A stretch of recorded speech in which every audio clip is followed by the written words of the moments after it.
পরিবর্তন হচ্ছে police, RAB ও আনসারের পোশাক। কেমন হচ্ছে পুলিশ, র্যাব ও আনসারের নতুন পোশাক?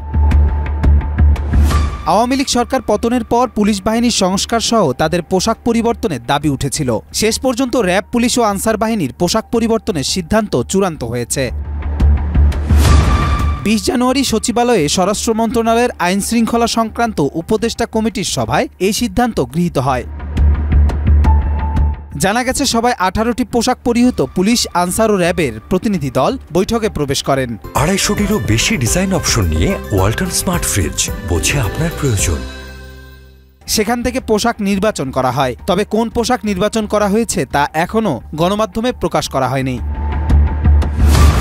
এর আগে গেল 11ই আগস্ট পুলিশের পোশাক ও লোগো পরিবর্তন করা হবে বলে জানিয়েছিলেন অন্তর্বর্তী সরকারের সাবেক স্বরাষ্ট্র উপদেষ্টা brigadier general M Sakhawat Hossain. তিনি এ বক্তব্যের পাশাপাশি আরও জানান, পুলিশ কমিশন হওয়া উচিত। সেই কমিশনের অধীনে পুলিশ পরিচালিত হবে। তারা কোনো রাজনৈতিক দলের অধীনে থাকবে না। পুলিশকে যেন রাজনৈতিকভাবে ব্যবহার করা না হয় সেটা নিশ্চিত করতে হবে।